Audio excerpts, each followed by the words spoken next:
Muy buenas tardes a todos y a todas. Bienvenidos a esta sesión Escuchando un Curso de Milagros, que a través de la voz de tu hermano recibes la lectura de un curso de milagros. Antes de comenzar nuestra práctica, comenzaremos con una oración, cerrando nuestros ojos, llevando la atención a nuestra respiración, sintiendo el aire que entra, el aire que sale. Y al llevar nuestra atención a la respiración, vamos logrando el estado de interiorización que requiere esta práctica. Cristo se convierte en mis ojos y en los oídos que hoy escuchan la voz que habla por Dios.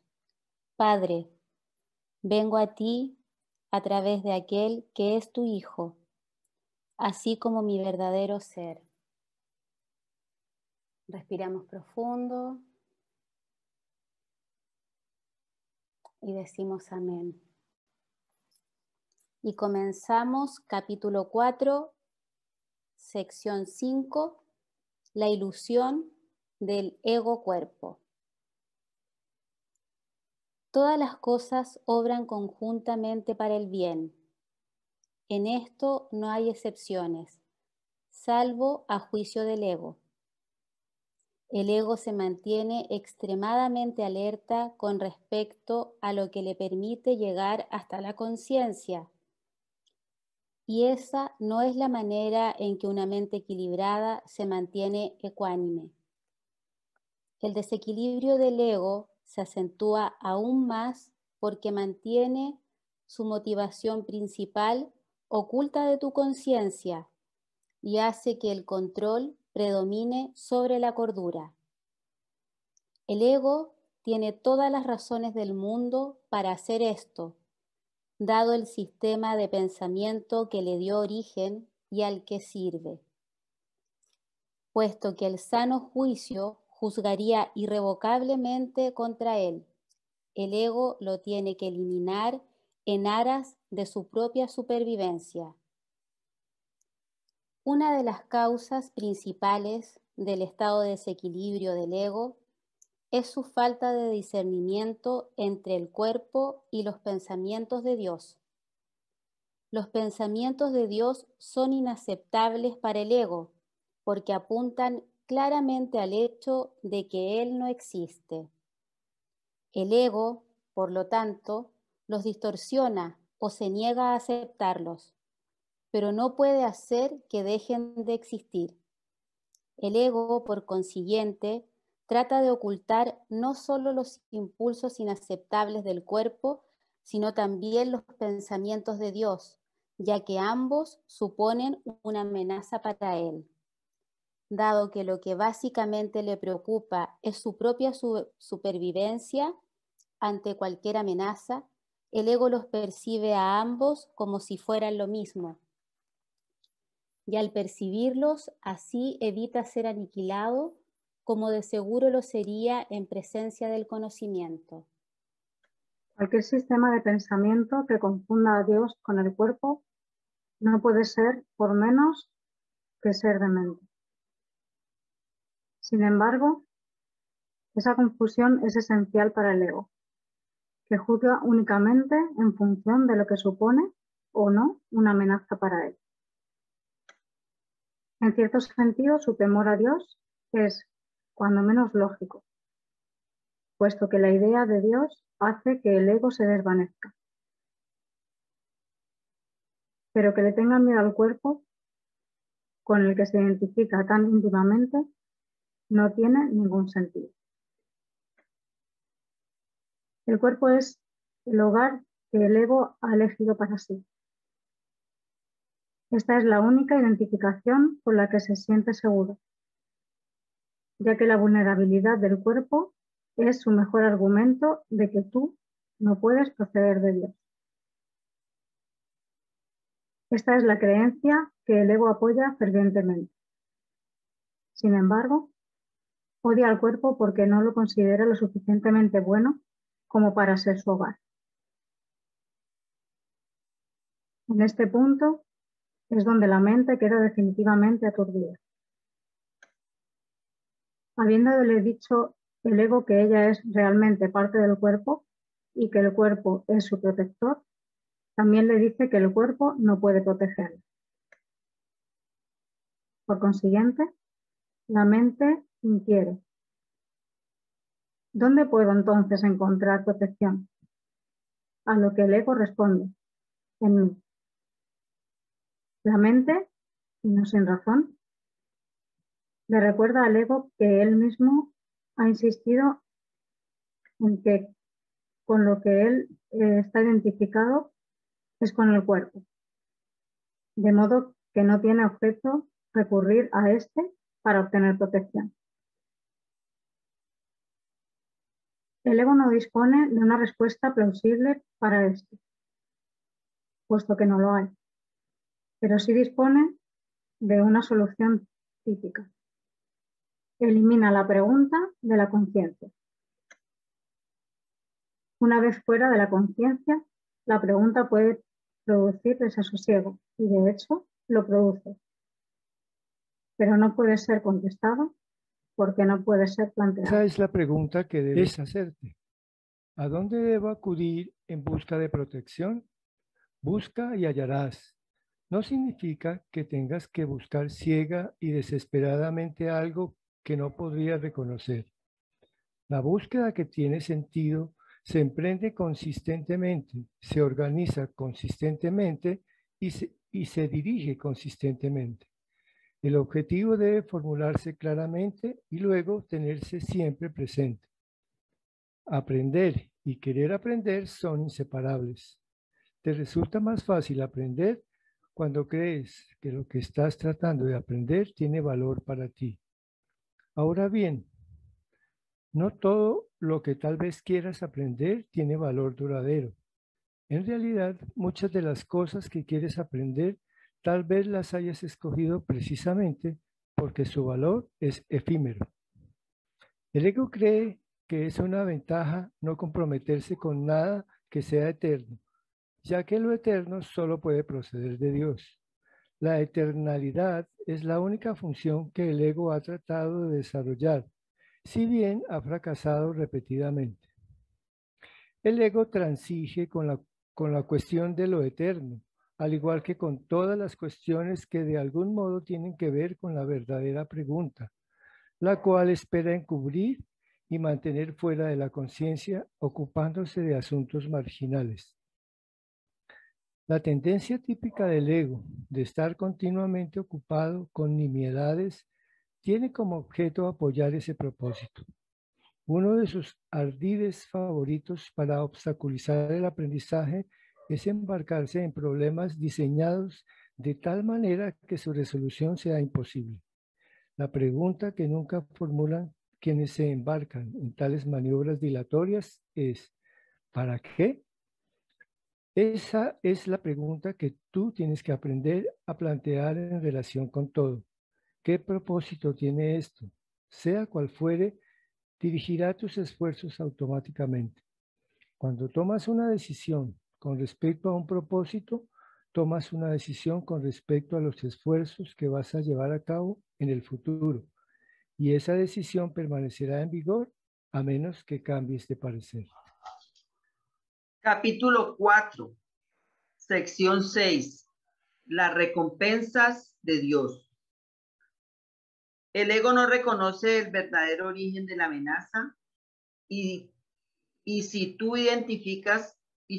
te identificas con el ego, no entenderás la situación tal como es. Lo único que le confiere al ego poder sobre ti es la lealtad que le guardas. Me he referido al ego como si fuera una entidad separada que actúa por su cuenta.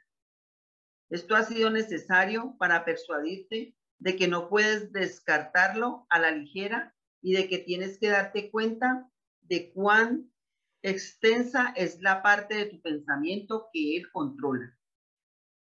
Sin embargo, no nos podemos detener ahí, pues de lo contrario, no podrías sino pensar que mientras estés aquí o mientras creas estar aquí, estarás en conflicto.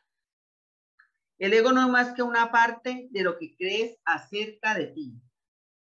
Tu otra vida ha continuado sin ninguna interrupción y ha sido y será para siempre completamente inmune a tus intentos de disociarte de ella. En el proceso de aprender a escapar de las ilusiones, es imprescindible que nunca te olvides de la deuda que tienes con tu hermano. Es la misma deuda que tienes contigo, que tienes conmigo. Perdón. Es la misma deuda que tienes conmigo. Cuando actúas egoístamente con otro, repudias la gracia que esta deuda te ofrece y la percepción santa que produciría. La palabra santa, entre comillas, puede usarse aquí porque a medida que aprendas cuán endeudado estás con toda la filiación, la cual me incluye a mí, te aproximas tanto al conocimiento como la percepción lo permitan. La brecha que entonces queda es tan diminuta que el conocimiento puede salvarla y eliminarla para siempre. Todavía tienes muy poca confianza en mí, pero esta aumentará a medida que recurras más y más a mí, en vez de a tu ego, en busca de consejo. Los resultados te irán convenciendo cada vez más de que esta es la única elección cuerda que puedes hacer. Nadie que aprenda por experiencia propia que cierta elección le brinda paz y alegría, mientras que otra le precipita al caos y al desastre, tiene más necesidad de persuasión. Es más eficaz aprender a base de recompensas que a base de dolor, porque el dolor es una ilusión del ego y no puede producir más que un efecto temporal. Las recompensas de Dios, en cambio, se reconocen inmediatamente como eternas, puesto que este reconocimiento lo haces tú y no el ego. El reconocimiento mismo establece que tú y el ego no podéis ser lo mismo. Tal vez creas que ya has aceptado esto, pero aún no estás convencido de ello en absoluto. Prueba de ello es el hecho de que crees que debes escaparte del ego. Sin embargo, no puedes escaparte de él humillándolo, controlándolo o castigándolo. El ego y el espíritu no se conocen. Solo mediante la disociación puede la mente separada mantener vigente la separación. Una vez que ha hecho esto, niega todos los impulsos verdaderamente naturales, no porque el ego sea una cosa separada, sino porque quieres creer que tú lo eres.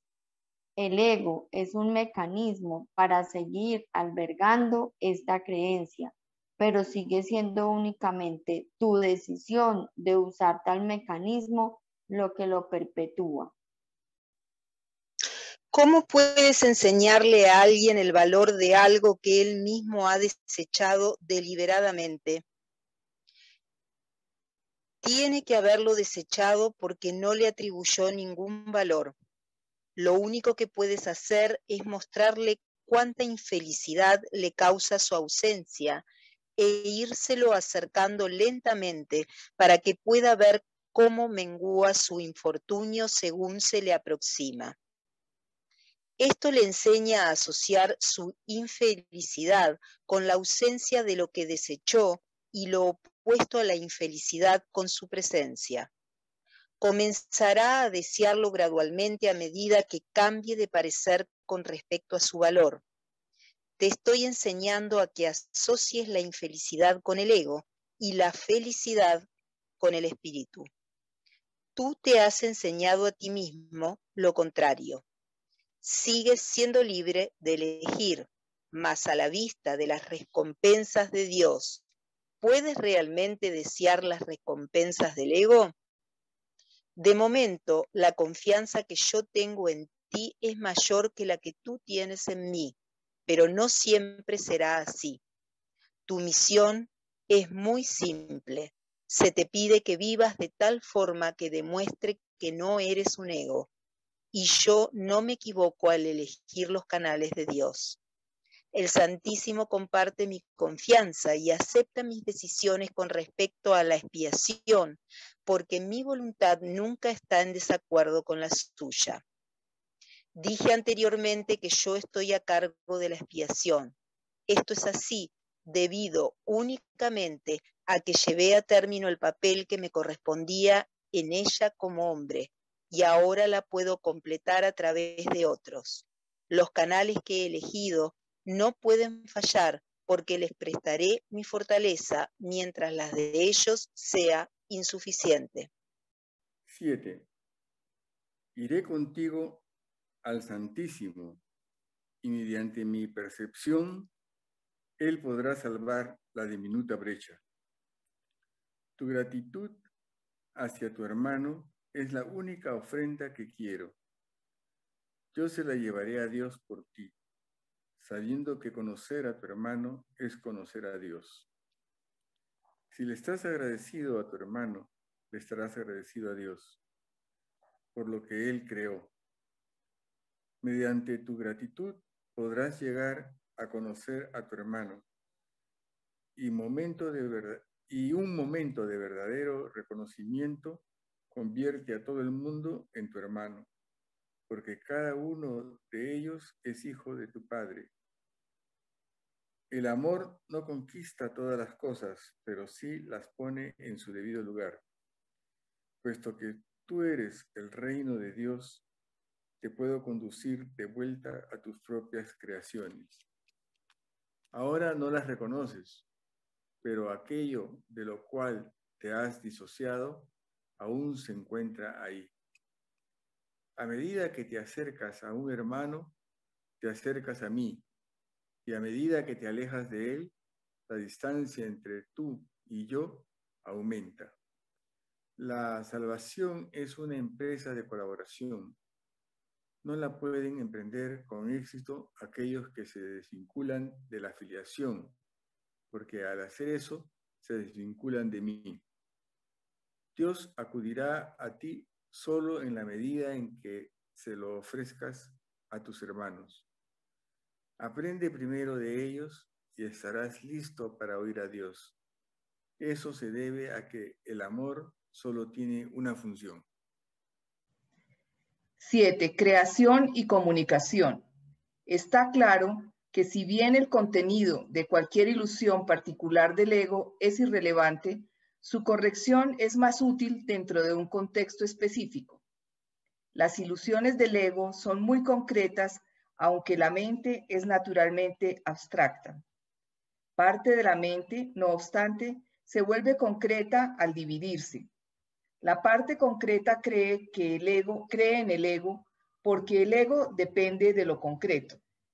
El ego es aquella parte de la mente que cree que lo que define tu existencia es la separación.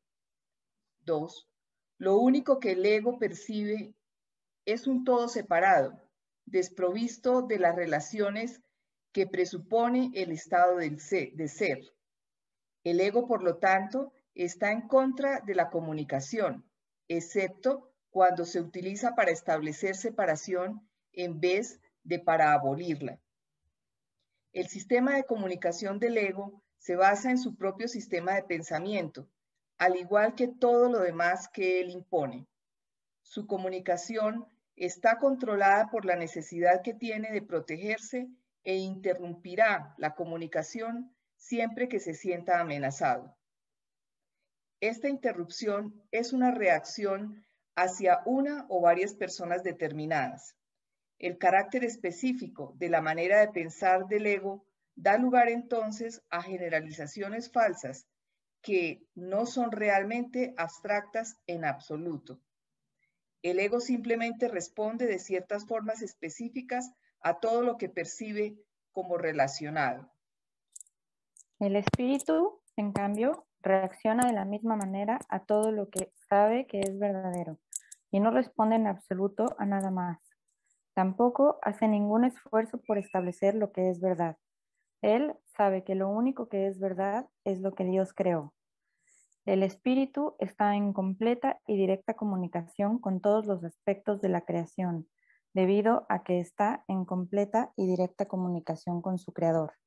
Esta comunicación es la voluntad de Dios. Creación y comunicación son sinónimos. Dios creó a cada mente comunicándole su mente y estableciéndola así para que siempre como un canal para su mente y su voluntad. Puesto que solo los seres que pertenecen a un mismo orden pueden realmente comunicarse, sus creaciones se comunican naturalmente con Él y como Él. Esta comunicación es perfectamente abstracta, ya que su aplicación es de una calidad universal y no está sujeta a ningún juicio, excepción o alteración. Dios te creó mediante esta comunicación y para ella. La mente puede distorsionar su propia función, pero no puede atribuirse a sí misma funciones que no le fueron dadas. Por eso es por lo que la mente no puede perder del todo la capacidad de comunicarse, aun cuando puede negarse a utilizarla en favor del estado de ser. Tanto la existencia como el estado de ser se basan en la comunicación. La existencia, sin embargo, es específica en cuanto a que cómo y con quién vale la pena entablar comunicación. El estado de ser carece por completo de estas distinciones. Es un estado en el que la mente está en comunicación con todo lo que es real. En la medida en que permitas que ese estado se vea coartado, en esa misma medida estarás limitando la idea que tienes acerca de tu propia realidad, la cual se vuelve total únicamente cuando reconoces a toda la realidad en el glorioso contexto de la verdadera relación que tiene contigo. Esa es tu realidad. No la profanes ni la rechaces. Es tu verdadero hogar, tu verdadero templo y tu verdadero ser. Dios, que abarca todo lo que existe, creó seres que lo tienen todo individualmente, pero que quieren compartirlo para así incrementar su dicha. Nada real puede incrementarse excepto compartiéndolo. Por eso es por lo que Dios te creó. La abstracción divina se deleita compartiendo. Eso es lo que significa la creación. Las preguntas qué, cómo y con quién son irrelevantes, toda vez que la verdadera creación lo da todo, ya que solo puede crear a semejanza propia. Recuerda que la diferencia que hay entre tener y ser en la existencia, en el reino, no existe. En el estado de ser, la mente siempre lo da todo. La Biblia afirma repetidamente que debes alabar a Dios. Esto no quiere decir que debas decirle cuán maravilloso es. Dios no tiene un ego con el que aceptar tal alabanza ni percepción con que juzgarla. Pero a menos que desempeñes el papel que te corresponde en la creación, su dicha no será total, porque la tuya no lo es. Y Él ciertamente sabe esto. Lo sabe en su propio ser y en la experiencia que su ser tiene de la experiencia del Hijo.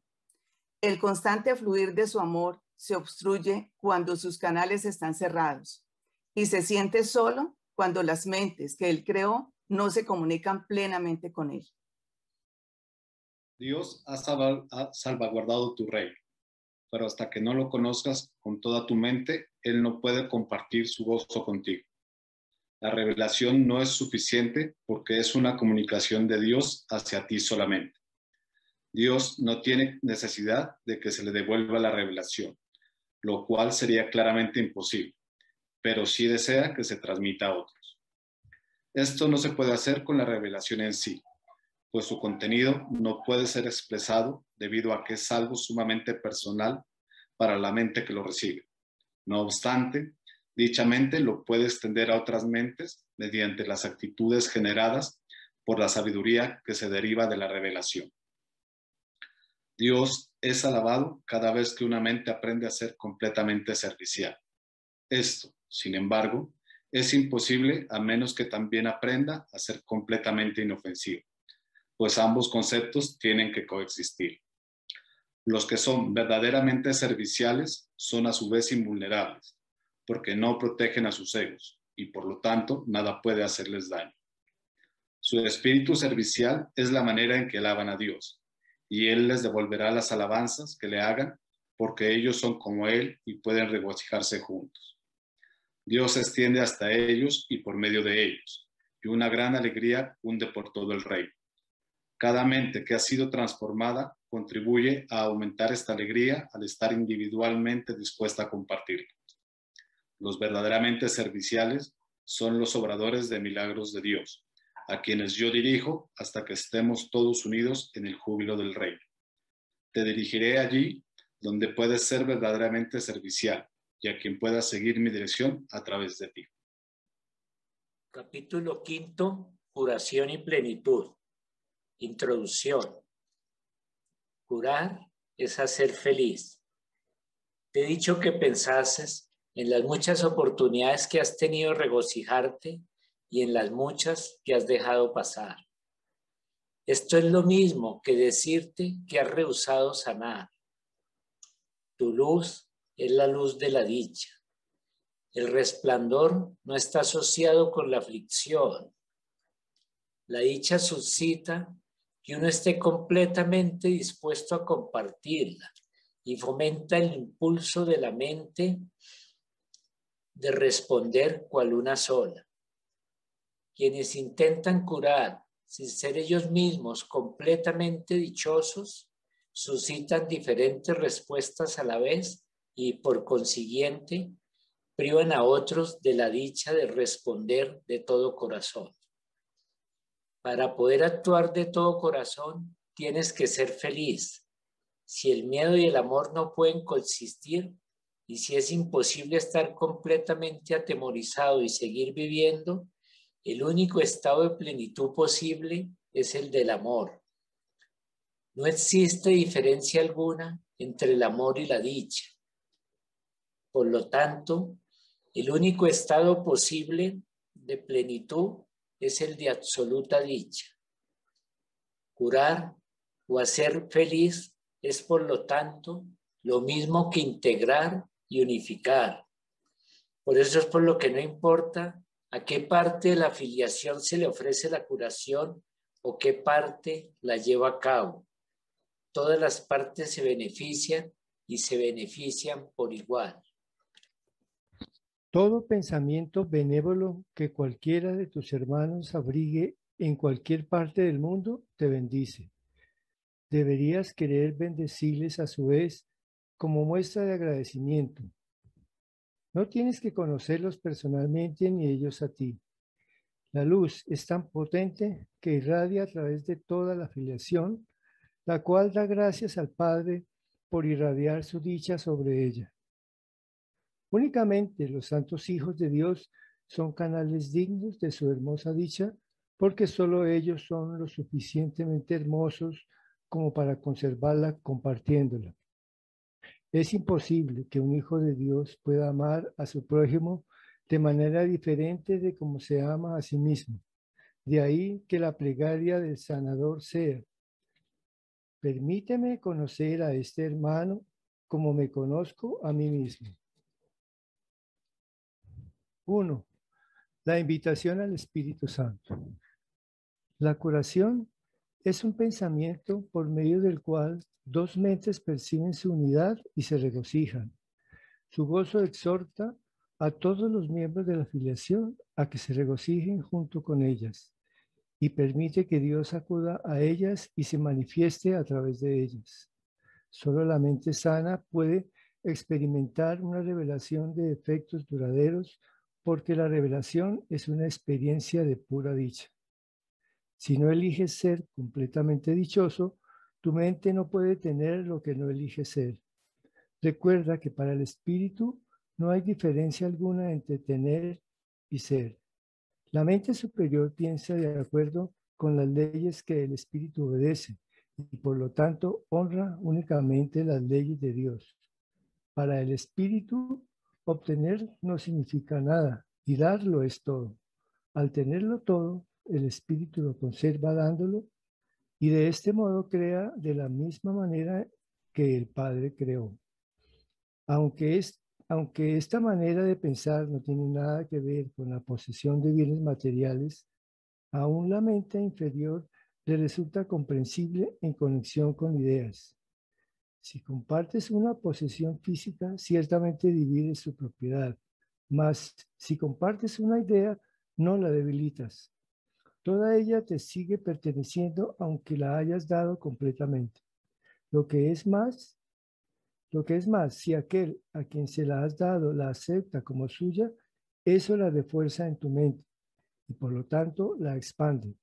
Si puedes aceptar el concepto de que este mundo es un mundo de ideas, la creencia en la falsa conexión que el ego hace entre dar y perder desaparece. Demos comienzo a nuestro proceso de redespertar con unos cuantos conceptos simples. Los pensamientos se expanden cuando se comparten. Cuantos más creen en ellos, más poderosos se tornan. Todo es una idea. ¿Cómo entonces puede asociarse dar con perder? Esta es la invitación al Espíritu Santo. He dicho ya que puedo ascender hasta lo alto y hacer que el Espíritu Santo descienda hasta ti, mas solo puedo hacer eso a instancia tuya. El Espíritu Santo se encuentra en tu mente recta, tal como se encontraba en la mía. La Biblia dice que moré en ti la mente que estaba en Cristo Jesús y lo utiliza como una bendición. Se trata de la bendición de la mentalidad milagrosa. Te pide que pienses tal como yo pensé, uniéndote de esta manera a mí en el modo de pensar de Cristo. El Espíritu Santo es la única parte de la Santísima Trinidad que tiene una función simbólica. Se le ha llamado el sanador, el consolador y el guía. Se le ha descrito también como algo separado, aparte del Padre y del Hijo. Yo mismo dije, si me voy, os enviaré otro consolador que morará con vosotros para siempre.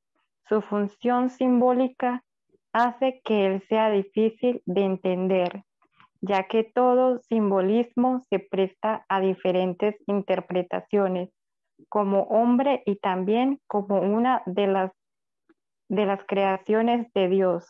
Mi recto pensar que procedió del Espíritu Santo o inspiración universal.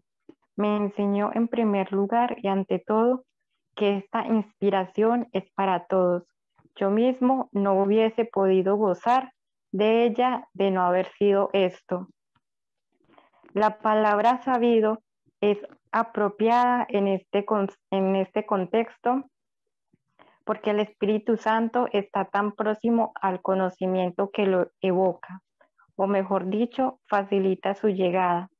He hablado anteriormente de la percepción elevada o verdadera, que está tan próxima a la verdad que Dios mismo puede salvar la diminuta brecha que hay entre ellas.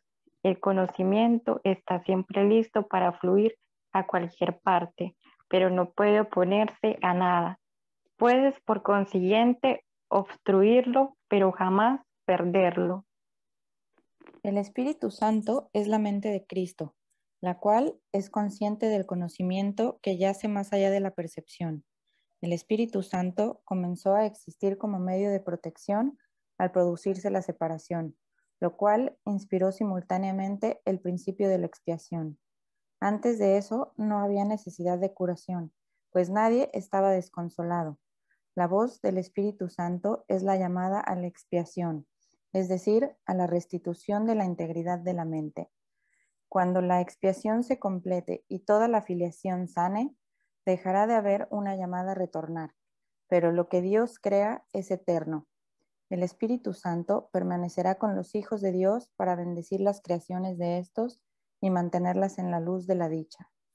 Dios honró incluso las creaciones falsas de sus hijos porque ellos las habían hecho. pero también bendijo a sus hijos con una manera de pensar que fuese capaz de elevar sus percepciones a tal altura que casi pudieran llegar hasta él. El Espíritu Santo es la mente de la expiación. Representa un estado mental lo suficientemente próximo a la mentalidad uno, como para que la transferencia a ella sea finalmente posible. La percepción no es conocimiento, pero puede ser transferida al conocimiento o cruzar hasta él. Tal vez sea más útil en este caso utilizar el significado literal de la palabra transferida, o sea, transportada, puesto que el último paso es Dios quien lo da. El Espíritu Santo, la inspiración que toda la filiación comparte, induce a una clase de percepción en la que muchos elementos son como los del reino de los cielos. En primer lugar, su universalidad es perfectamente inequívoca y nadie que la alcance, podría pensar ni por un momento que compartirla signifique cualquier otra cosa que no sea ganar. En segundo lugar, es una percepción que es incapaz de atacar y por lo tanto es verdaderamente receptiva. Esto quiere decir que si bien no engendra conocimiento, tampoco lo obstruye en modo alguno. Finalmente, señala al camino que lleva a lo largo, que lleva a lo que está más allá de la curación que trae consigo y conduce a la mente más allá de su propia integración, hacia los senderos de la creación. En este punto es donde se producen suficientes cambios cuantitativos para producir un verdadero salto cualitativo. 2. La voz que habla por Dios. Curar no es crear, es reparar. El Espíritu Santo fomenta la curación mirando más allá de ella hacia lo que los hijos de Dios eran antes de que la curación fuese necesaria y hacia lo que serán una vez que hayan sanado. Esta alteración de la secuencia temporal debería resultarte familiar, ya que es muy similar al cambio que el milagro produce en la percepción que se tiene del tiempo.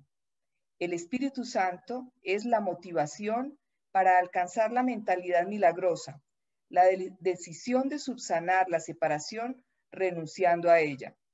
Tu voluntad se encuentra todavía en ti porque Dios la ubicó en tu mente y aunque puedes mantenerla dormida, no puedes destruirla. Dios mismo mantiene tu voluntad viva al transmitirla desde su mente a la tuya, mientras perdure el tiempo. El milagro mismo es un reflejo de esta unión de voluntades entre Padre e Hijo. El Espíritu Santo es el espíritu del júbilo. Es la llamada a retornar con la que Dios bendijo las mentes de sus hijos separados. Esa es la vocación de la mente. Antes de la separación, la mente no tenía ninguna vocación, ya que antes de eso simplemente era y no habría podido entender la llamada al recto pensar. El Espíritu Santo es la respuesta de Dios a la separación, el medio a través del cual la expiación cura hasta que la mente en su totalidad se reincorpore al proceso de creación. Tanto la separación como el principio que gobierna la expiación dieron comienzo simultáneamente. Cuando el ego fue engendrado, Dios puso en la mente la llamada al júbilo. Esta llamada es tan poderosa que el ego siempre se desvanece ante su sonido. Por eso es por lo que tienes que elegir escuchar una de las dos voces que hay dentro de ti. Una la inventaste tú y no forma parte de Dios. La otra te la dio Dios, quien solo te pide que la escuches. El Espíritu Santo se encuentra en ti en un sentido muy literal. Suya es la voz que te llama a retornar a donde estabas antes y a donde estarás de nuevo. Aún en este mundo es posible oír solo esa voz y ninguna otra. Ello requiere esfuerzo, así como un gran deseo de aprender. Esa es la última lección que yo aprendí, y los hijos de Dios gozan de la misma igualdad como alumnos que como hijos. Tú eres el reino de los cielos, pero permitiste que la creencia en la oscuridad se infiltrase en tu mente, por lo que ahora necesitas una nueva luz. El Espíritu Santo es el resplandor al que debes permitir que desvanezca la idea de la oscuridad. Suya es la gloria ante la cual la disociación desaparece y el reino de los cielos pasa a ocupar el lugar que le corresponde. Antes de la separación no tenías necesidad de dirección, pues disponías de conocimiento, tal como dispondrás de él de nuevo, pero como no dispones de él ahora.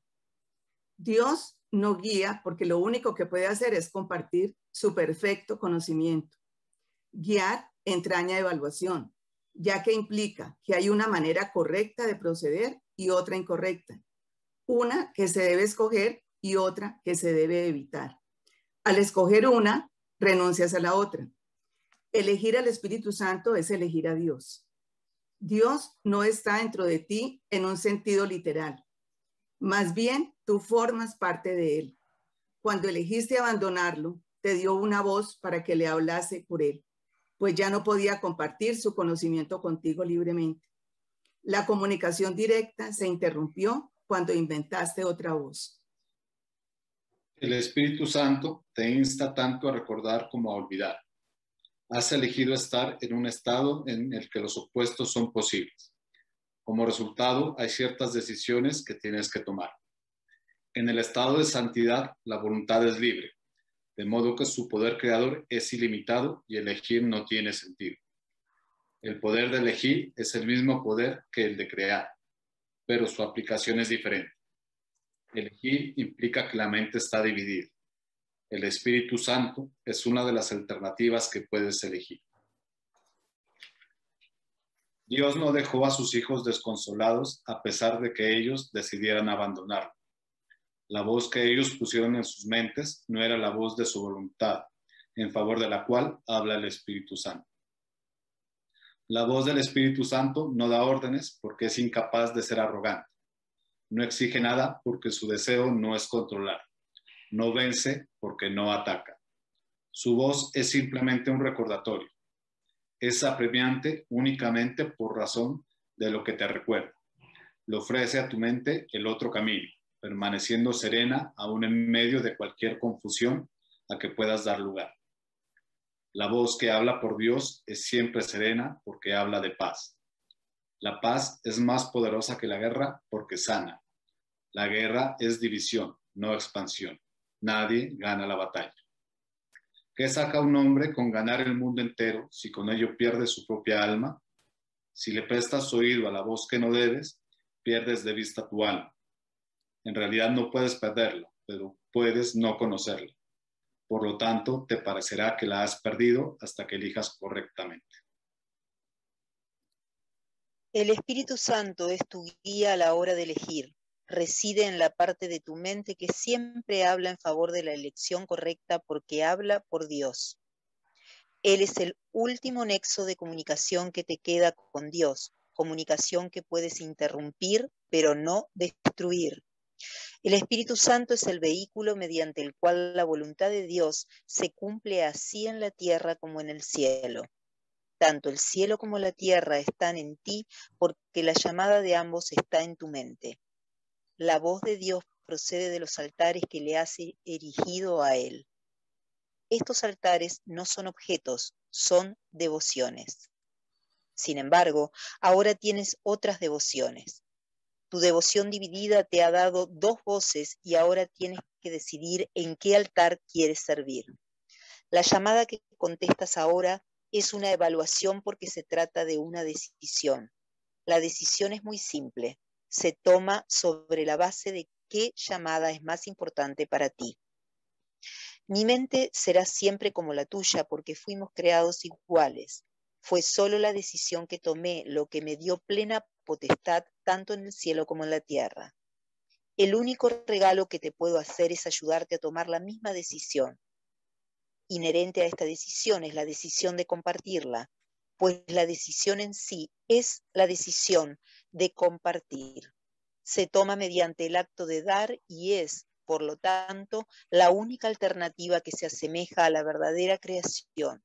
Yo soy tu modelo a la hora de tomar decisiones. Al decidirme por Dios te mostré que es posible tomar esta decisión y que tú la puedes tomar. Te he asegurado que la mente que decidió por mí se encuentra también en ti, que puedes permitirte que te transforme tal como me transformó a mí. Esta mente es inequívoca porque solo oye una voz y contesta de una sola manera. Tú eres la luz del mundo junto conmigo. El descanso no se deriva de dormir, sino de despertar. El Espíritu Santo es la llamada a despertar y a regocijarse. El mundo está muy cansado porque es la idea del cansancio. Nuestra jubilosa tarea es la de despertarlo a la llamada a Dios. Todos responderán a la llamada del Espíritu Santo, ya que de lo contrario la afiliación no sería una. ¿Qué mejor vocación puede haber para cualquier parte del reino que la de restituirlo a la perfecta integración que le devuelve la plenitud? Escucha solo esto a través del Espíritu Santo en ti y enseña a tus hermanos a escuchar tal como yo te estoy enseñando a ti. Cuando te sientas tentado por la voz falsa, recurre a mí para que te recuerde cómo sanar compartiendo mi decisión, haciéndola así aún más firme. Al compartir este objetivo, aumentaremos su poder para atraer a toda la afiliación y para restituirla nuevamente a la unicidad en la que fue creada. Recuerda que yugo quiere decir unión y carga significa mensaje. Reformulemos la frase. Mi yugo es llevadero y mi carga ligera. De esta forma, unámonos, pues mi mensaje es la luz. Te he pedido encarecidamente que te comportes tal como yo me comporté, pero para eso tenemos que responder a la misma mente. Esa mente es el Espíritu Santo, cuya voluntad dispone siempre en favor de Dios. El Espíritu Santo te enseña cómo tenerme a mí de modelo para tu pensamiento y, consecuentemente, a comportarte como yo. El poder de nuestra motivación conjunta está más allá de lo que se puede creer, pero no más allá de lo que se puede lograr. Lo que juntos podemos lograr es ilimitado porque la llamada a Dios es la llamada a lo ilimitado. Hijo de Dios, mi mensaje es para ti, para que lo oigas y se lo transmitas a otros a medida que respondes al Espíritu Santo en ti. Muchísimas gracias a todos por participar de nuestra sección Escuchando un Curso de Milagros. La próxima semana continuamos con el capítulo 5, sección 3, el guía a la salvación. Para quedarnos en la quietud que nos deja la lectura del curso a través de tu hermano. Y cerramos con esta oración. Te damos las gracias, Padre, por la luz que refulge eternamente en nosotros. Y la honramos porque tú la compartes con nosotros. Somos uno unidos a esa luz y uno contigo, en paz con toda la creación y con nosotros mismos.